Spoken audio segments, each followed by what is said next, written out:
After seeing Jordie Benn and Carl Dahlstrom leave Wednesday night's game with injuries, who comes in to save the day? None other than Rasmus Sandin. Now, after what was a few long months of negotiations where we didn't know when the 22-year-old was going to re-sign with the Maple Leafs, it is finally done.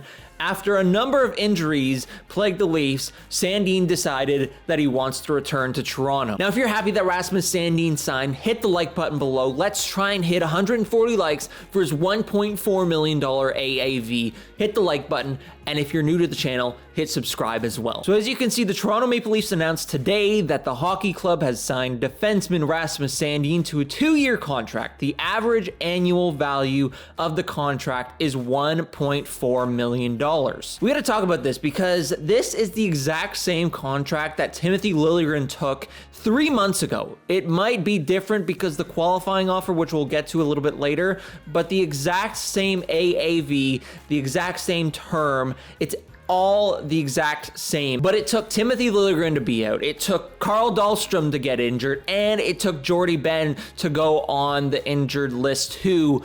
This should have been done 3 months ago when Timothy Liljegren signed, but Rasmus Sandin, what I think is that he thought there was a little more upside to his game, and he thought he could have been worth more. And when Sean Durzi signed back in LA, it seemed pretty clear after that that Rasmus Sandin might have thought he was worth that much money, but alas, he signs for a $1.4 million AAV for 2 seasons. Now, I do want to say though, I was the first one to get this right, okay? That's how it works, that's how it is. Clearly an insider. I said last night after Dahlstrom and Jordie Benn got injured that you've got to think Rasmus Sandin signs by the end of tomorrow, and he signed at the beginning of the day. So who is right? I am. Speaking of the qualifying offer that I talked about a little bit earlier from Chris Johnston, one small difference in the Rasmus Sandin and Timothy Liljegren contracts is the structure. Sandin's qualifying offer in 2024-25 will be $1.6 million, while Liljegren's will be $1.5 million. All right, it's not the biggest difference, but that does show you that Rasmus Sandin might be a little bit more valued,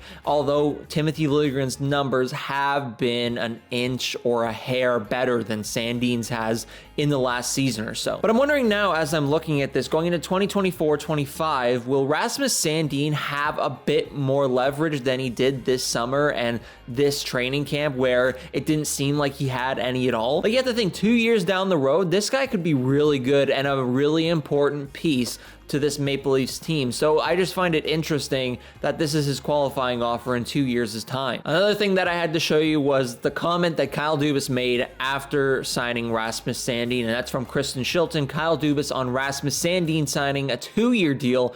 This morning, Rasmus Sandin and Lewis Gross reached out to us and informed us that after watching our game last night and seeing more injuries accrued by our defense, that they wanted to get this locked in today. So did they see the injuries on defense, or did they see that Alexander Kerfoot and Calle Jarnkrok could be coming for Rasmus Sandin's job? We will never know the answer to that question. But no, it makes sense. Like I said in my tweet, it had to be a thing that would happen. This gives Rasmus more opportunity, more ability to show what he could be, and he's going to be able to play up in the lineup with these injuries. So it's a good thing for him. It's a good thing for the Maple Leafs as well, because they add another body and they add a good one, a really good one in Sandin. So this works out for both sides. It does make things a little bit more interesting as well. Like, you think about it, you have TJ Brodie, Morgan Riley, Mark Giordano. Is Timothy Liljegren going to be there in a few weeks? He could be if he's back from injury. You have Rasmus Sandin, you have Jake Muzzin, don't forget about Justin Hall. There are a lot of pieces, and then once Jordie Benn returns, there's that possibility. Victor Mete. I don't think Carl Dahlstrom was going to make the Leafs out of camp. I think he was going to go through waivers to go down to the Marlies, but there was always that possibility too. And now adding Rasmus Sandin to the mix, it's going to be a really difficult time for Sheldon Keefe to decide who fits, who doesn't, who's coming in, who's coming out, and all of that jazz. But I will say this once again, it is great to have Rasmus Sandin back in the organization, especially signed for 2 more years, where he won't be tendered possible offer sheet. It didn't seem like it was going to happen anyways, but that possibility now is gone. And finally, I want to look at a tweet from Jay Fresh. Rasmus Sandin signed a 2-year, $1.4 million by Toronto, is a young puck-moving defenseman who did about as well in a sheltered role last season defense you could possibly ask for. His raw on-ice numbers were near the top of the league, adjusted for deployment, still pretty darn good. Now, when you look at these numbers and percentages, it's really good. Although he was on the third pair, this could be the time where they look to increase his role on the Maple Leafs, maybe put him up to the second pair, see how he fares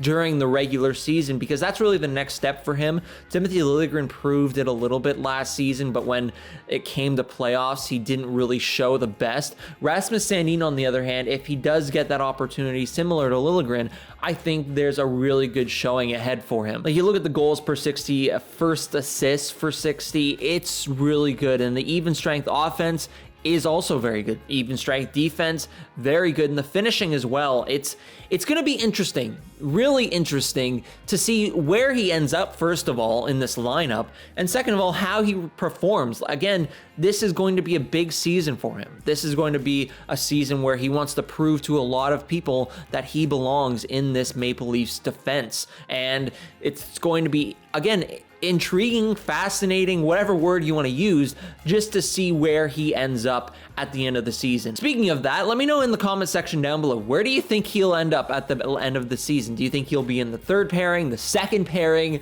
the first pairing? Does he even crack the lineup at this point? Let me know in the comment section down below. But going back to Jay Fresh, he does have a prediction card for Rasmus Sandin, an even strength offense, WAR of 88%, and even strength defense, WAR of 54%, finishing WAR of 94%, goals 56, chances 35, entries 81. This guy's an interesting player, and he's going to be, again, a fascinating story throughout all of the season to see where he goes, how he plays, and whether or not he ends up in the Maple Leafs lineup entering the first round of the playoffs. Looking at this again, passes 94%, primary shot assist 91%. Sandin is going to be a very important puck mover for the Maple Leafs to get the puck up to the offense, and whether or not it's on the third pairing or the second pairing, he's going to be very relied upon in terms of getting it up for either the bottom six, top six, both. With his abilities to run offense as well, he's going to be used on the second power play unit, most likely if Mark Giordano's not there, but